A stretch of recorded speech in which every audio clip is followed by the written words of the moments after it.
定了今年的大衰退跟大萧条肯定是要全面的开始了。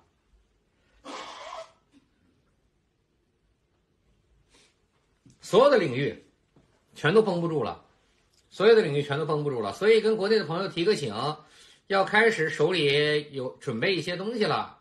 今年因为大萧条跟大衰退一旦出现是突发的，就过了一个临界点，量变变成质变，突发的，全中国各个领域都会出现一个线性的自由落体。这个原因很简单，就是这50天中国所有的表现大家都看得出来，很重要，就是没钱了。这个国家整个的表现没钱了。咱们先回答第一个朋友的问题，说印的钱呢？中国从去年到今年1月份，我们都知道 M2 增长已经超过30万亿人民币以上了，印了30万亿人民币。咱们中国的 GDP 呢才100万亿出头，但是从去年1月份到现在印了30万亿人民币投在市场上，为什么我们所有人都看不见这30万亿人民币跑哪儿去了？这个是一个很大的一个概念啊。那我就跟大家先说一个小概念，大家有一个误区，就是2022年我的东西还是照往常的知其然更知其所以然，举一反三，融会贯通，给大家讲一些小的基础性的概念。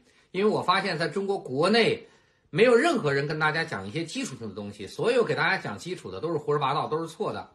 所以我先给大家讲一个基础，基础就是2022年中国 GDP 到底有没有增长。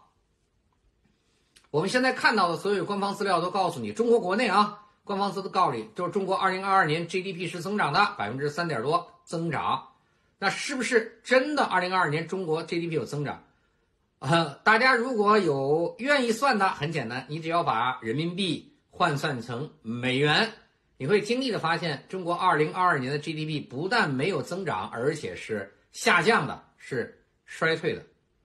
大家知道，如果全世界所有的国家都用自己本国的货币来展现本国的经济增长情况，那么一定谁发行的货币多导致的通胀高货币不值钱率高，那显现的增长值就高，因为贬值了嘛。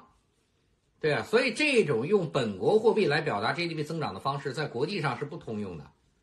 那国际上通用的是什么？是用国际上通用的购买力价值的货币来衡量我们 GDP， 也就是美元价值来衡量 GDP 的。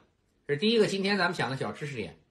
所以一旦用美元来衡量全世界各国的 GDP 增长，中国即使已经拼了命造假了，2022年用美元衡量 GDP 增长，中国的 GDP 也是一个负值。因为很简单，因为2022年中国的人民币对美元从年初的 6.3 到年底的 6.7， 这就出现一个很大的问题。6.7减 6.3 是 0.4 个点， 0.4 除以 6.3 是4点多，将近 5%。 这个什么概念呢？就是说我们的3点多的经济增长，只要换算成美元，一换算成美元，美元就把那3点多的增长全部都吃掉了。所以中国如果按照世界上的标准，我们用美元来计价算在这个国家的经济增长，大家一定要知道我们的 GDP 是负值。但是这个东西不能在中国国内说，如果在中国国内说，你们发现为什么我们很多都会用人民币计个价，美元计个价，为什么我们 GDP 不能这么算？因为如果 GDP 告诉你中国经济增长是负值，那么大家心里还有什么想法？那现在又知道了，我们的汇率已经击穿 6.9 了，已经碰 6.9 线，昨天击穿了，虽然又回来一下。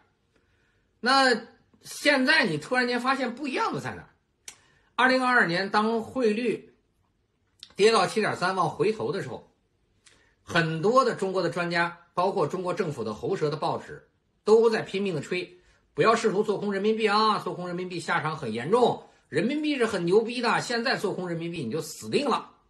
对，但是大家发现了，现在击穿 6.9 了，现货跟期货你都明白， 6.9 只要破了 7.0 必破，肯定是守不住的。所以现在就没啥可说的这个事儿。更重要的是，如果下面俄罗斯战败，我跟大家说人民币对美元破10也很正常，这跟中国现在的外贸关系有关。人民币对美元破10也很正常。我再重复一下我的话所以那就看看今年年底什么情况了啊，如果俄罗斯扛住了，对吧？俄乌战争没问题，俄罗斯甚至还有优势。那最乐观，今年年底也得是7点几，6一定保不住了，6就不用想了，7点几，就7点几这个汇率，中国经济5%的增长，那就是一个笑话了啊！我不打赏啊，抱歉，我不设打赏啊。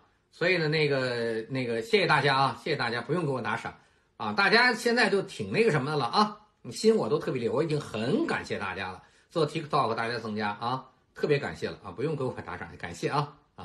所以大家就都知道了，如果今年人民币7打不住，比如说我开个玩笑啊，人民币到年底最乐观了，这个俄罗斯也没输，伊朗也没问题，7.7跟6.7%10%，那实际上人民币在2023年实际贬值率高达15%。中国今年 GDP 2023年从人民币计价，即使增加了15%，它也只能跟2022年持平，怎么可能增长15%的 GDP 呢？所以呢，就是中共这个吹牛逼这个习惯呀，改不了。而且呢，在中国国内呢，所有敢说话比我牛逼的专家多了，但是所有敢说话的人都被封嘴了。我讲过，我提过很多人名，大家看我以前视频，那都比我厉害多了，都被封嘴了。胡锡进呢，带着一帮人，一句人话没有，满嘴胡说八道的在那儿吹牛逼，把基本的经济学常识都不顾了。对呀，就到处吹牛逼。我也不知道中共这个嘴脸，就是现在这个脸皮怎么就能厚到这种程度啊？这个大家就知道了。所以我先跟大家讲一个基本性常识，就是 GDP 增长的常识。2022年中国的 GDP 是衰退的，一定要记住了，是衰退的。我们的增长是因为我们故意用人民币去计价来去做这么一个标识，好吧？所以2023年5% GDP 增长，那想都不用去想。2023年人民币就这个贬值的趋势，还5%的增长，不，实际上跌10%，就已经是真是念了佛了，真不开玩笑，对吧？所以中国呢，现在真的已经到了一个所有在这个国家愿意说话且能说话的，脑子顶上带俩字专家的人基本上全是骗子和蠢货的阶段了。这个我已经说过很多次了，不多说了，好吧？大家愿意体验啊？翟老师，你说他们骗子跟蠢货真不真？挺简单，看1年之前，就1年啊，去年2月份，看看去年2月份，包括胡锡进在内，中国人都给你发言了，所有大 V 对于俄乌战争开始时候这些人的评价，所有人啊，我说一下，俄乌战争是全是谎言，一句人话都没有。大家愿意看现实啊？咱们记住了，翟老师可能也全是胡说八道。看历史看事实，翟老师也说胡说八道，实践是检验真理唯一标准。看看他们去年这个时候的东西，看看翟老师去年这个时候的东西和去年1年的东西，好好看看，你们自己都明白了啊。汇率的事情和背后推导逻辑不聊了，因为汇率事情聊的太多了，说了太多次了。大家如果还有其他方面汇率的疑问，可以一会儿在评论区问我。接着问题，我们印的30多万亿去哪儿了？这印钱嘛，从去年到今年印了30多万亿，为什么